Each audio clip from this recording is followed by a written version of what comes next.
I recently received a couple of these UncertainT 1/64th scale resin kits that are made by Al over on Instagram as JWFANEP. He gave me one to build and one to give away. More on that later. As with most resin kits, there's some supports that you need to clean out, so you'll see me doing that possibly for the next few minutes. The supports were really easy to remove with a combination of an X-Acto knife, some needle nose pliers. Worked out really well. They were very easy to remove, and the results are great. It's a very nicely detailed kit.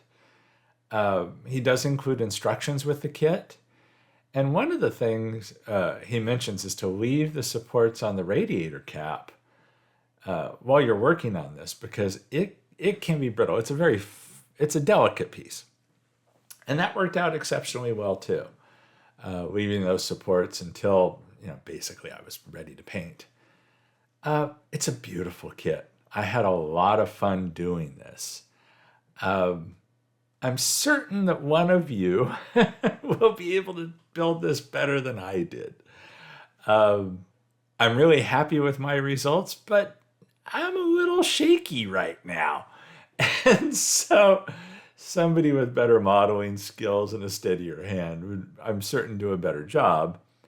And that gets us to the extra kit that he gave me to give away. I'm going to give away one kit based upon the comments on this video. In your comment, if you're interested in a chance to win the kit, include the word uncertain in your comment. And then a week after this video drops, I'll do a YouTube random comment picker to choose the winner of the kit. Thanks again to Al for giving me an extra kit, for giving me the kit to build and the extra kit to give away. He also sells these on eBay.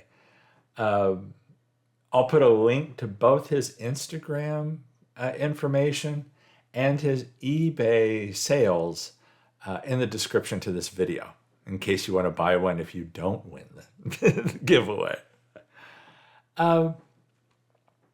So anyhow, as you see, there's just a lot of little supports you need to break off. There's the ones in the body itself. There's the ones on the engine. The engine is a beautifully detailed separate piece. And then the seats, as I recall, I've already forgotten. I think they were just lightly supported on a separate little piece as well. Yeah, there you see how the engine will drop in. I love how he separated the pieces. So you're not trying to paint around the engine. You're not trying to paint the seats around the body. The wheels and tires are great because the wheels are separate from the tires. So as you'll see coming up soon, it lets you paint the tires and then do the wheels separately. Some of the supports that are already missing that are removed before you get it do need a little cleanup. I found a small file best to get rid of those. At the end of the video, I'll mention some things I might have done differently. You do glue that base onto the bottom. Very simple, CA glue kind of thing. There you see the engine. When I paint the engine, I hit it with silver and then I go over it with the chrome pin. Same with the wheels. I sprayed the wheels silver and then I go over those with the chrome pin. I selectively chose what I wanted to chrome. Some things I have silver. I did chrome the pipes on the engine, but I did not chrome the engine itself. For the body color, I used Fiery Orange Extreme Lacquer. Then I went over that with a Verth Lacquer Clear. And the Black Tie Affair Color Shot is what I used on the tires. So here you see the body, and I've added some details. I did use the chrome pin for the headlights. I then filled those with Micro Crystal Clear. Here you see how the wheels were able to be painted separately from the tires. It makes it so nice. It lets you have a crisp chrome edge on the wheel itself without struggling. Sometimes when resin printed wheels and tires are all one piece, it's a pain in the butt to try and get that nice crisp edge. Where doing them as a two-piece, it's perfect. It really is. I'm really happy with how these turned out. I'm really happy with this build, how it turned out. Then I just, used a little CA glue to put it in place. There's a matte black sticker that you can use on the roof, and I did do that. It was a little difficult for me to align it properly. And, someone, again, getting back to like a steadier hand or younger eyes, might have an easier time of it. He does mention that you can use this sticker as a paint mask if you're choosing to paint the roof, which is also an excellent idea. And again, I'll be mentioning a few things at the end of the video. It was fun to detail this, and it was easy to detail. He gives you a very little license plate sticker for the back. I don't show it that well there, but I do go over it with micro crystal clear. I put silver, chrome pin in the taillight buckets. They're on the back. Then I went over that with Tamiya clear red, let those dry. And at the same time I'm doing the license plate back here with the micro crystal clear, I also then filled in those buckets for the taillights, just to give them a nice clear plastic lens look.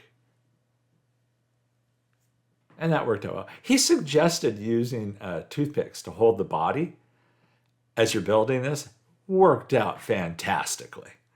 It kept the body, if you jam them in there a little bit, it keeps the body from spinning around on you, and yet you can hold it in the helping hands really easily. There you see the plastic windshield. He has a plastic windshield and a plastic back window. I use micro crystal clear to hold those in place. And again, on those, I ended up trimming the front windshield to be a little less tall. I trimmed a little off the bottom of it because I wanted to put the windshield on the inside of the frame as opposed to the outside of the frame. And so it was a very thin slice that I took off of it. Very easy to do. So, that's basically it. And CA glue it together. There's the original kit. And someone will be winning that. One of those kits. Here you see the end result. I'm really happy with this build. But I'm certain one of you can do it better. So follow the rules for entering the contest that I mentioned earlier, and someone will win one of these that they can then build on their own. Things I'd probably do differently. I probably would have primered this a couple more times, sanded it down on the back a little bit better, because there are some layer lines on the back. There's some, I should have smoothed it out more. I think I probably would have painted the top flat black, although I'm not unhappy with the sticker on the top. It's a super thin sticker. So it's fantastic for using it this way. I might have chromed more. I don't know. I'm really happy with this build. I hope you like this build too. And I can't wait to see which one of you wins the giveaway. Thanks again to Al for donating these. And be sure and check out his Instagram page and his eBay store. Thanks everybody for watching these videos. Stay safe and healthy out there. And I'll catch you in the next one.